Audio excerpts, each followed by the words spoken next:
Info capsule पर आप सुन रहे हैं यादों की सेल्फी। आपके साथ है सताक्षी। आज यादों की सेल्फी में हम बात करने वाले हैं 70s के एरा के मशहूर एक्टर विजय अरोड़ा की। 70 के दशक के शुरुआती सालों में एक ऐसा चेहरा थे विजय अरोड़ा, जिनके बारे में खुद सुपरस्टार राजेश खन्ना ने कहा था कि अगर उनके बाद कोई पंजाबी मुंडा बॉलीवुड पर राज करेगा तो वो विजय अरोड़ा ही होंगे। मगर अफसोस कि ऐसा कभी हो ना सका। विजय अरोड़ा का जन्म 27 दिसंबर 1944 को गुजरात के गांधीधाम में हुआ था। बचपन से ही उन्हें एक्टर बनने का शौक था, तो अपनी पढ़ाई पूरी करने के बाद ये एक्टर बनने मुंबई आ गए। मुंबई में मौजूद लगभग हर फिल्म स्टूडियो में ये काम मांगने गए, लेकिन किसी ने भी इन्हें फिल्म में लेने से इनकार कर दिया और कोई खास दिलचस्पी नहीं दिखाई।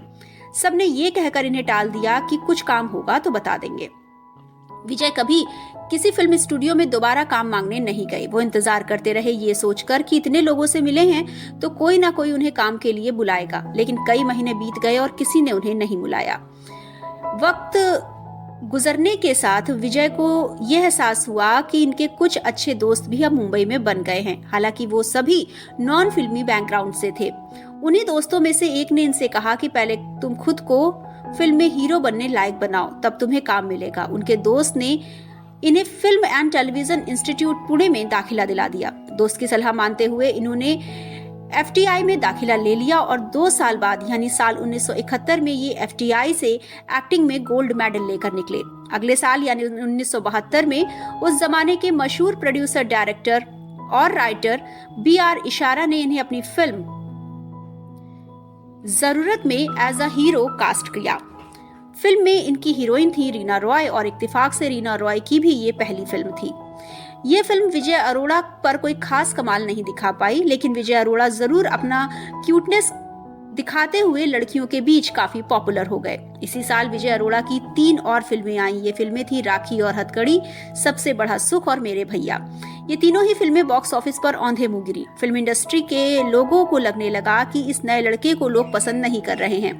मगर 1973 में एक ऐसी फिल्म आई जिसने विजय अरोड़ा को लेकर फिल्म इंडस्ट्री में फैली इस गलतफहमी को पूरी तरह से खारिज कर दिया।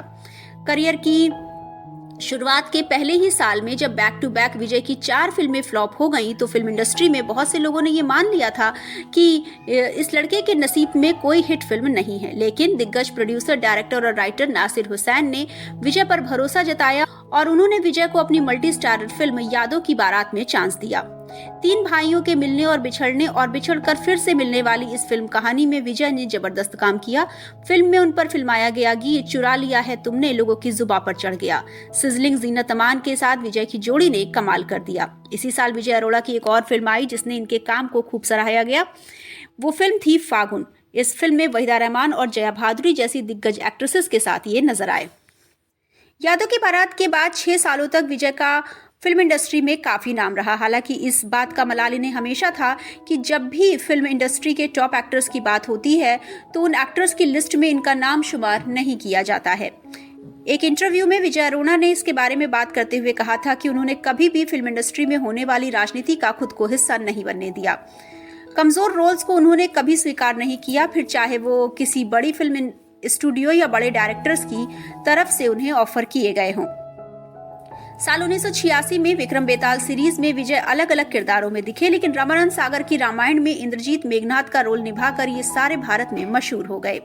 फिल्म इंडस्ट्री से तो वह पहले ही निराश थे। कैंसर ने जब विजय को घेरा तो उनकी जिंदगी को लेकर बची खुची मोहब्बत भी खत्म हो गई। कैंसर से जूझते हुए 2 फरवरी 2007 को विजय अरोड़ा ने ये दुनिया छोड़ दी। विजय की मौत के बाद उनकी पत्नी दिलबर के मानसिक स्वास्थ्य पर भी बुरा असर पड़ा। वो डिप्रेशन में चली गई थी और अक्सर अकेले में बड़बड़ाने लगती थी। तो ये थी विजय अरोड़ा की यादों की सेल्फी। अगली सेल्फी के साथ जल्द होगी मुलाकात। सुनते रहिए RSVI इन्फो कैप्सूल।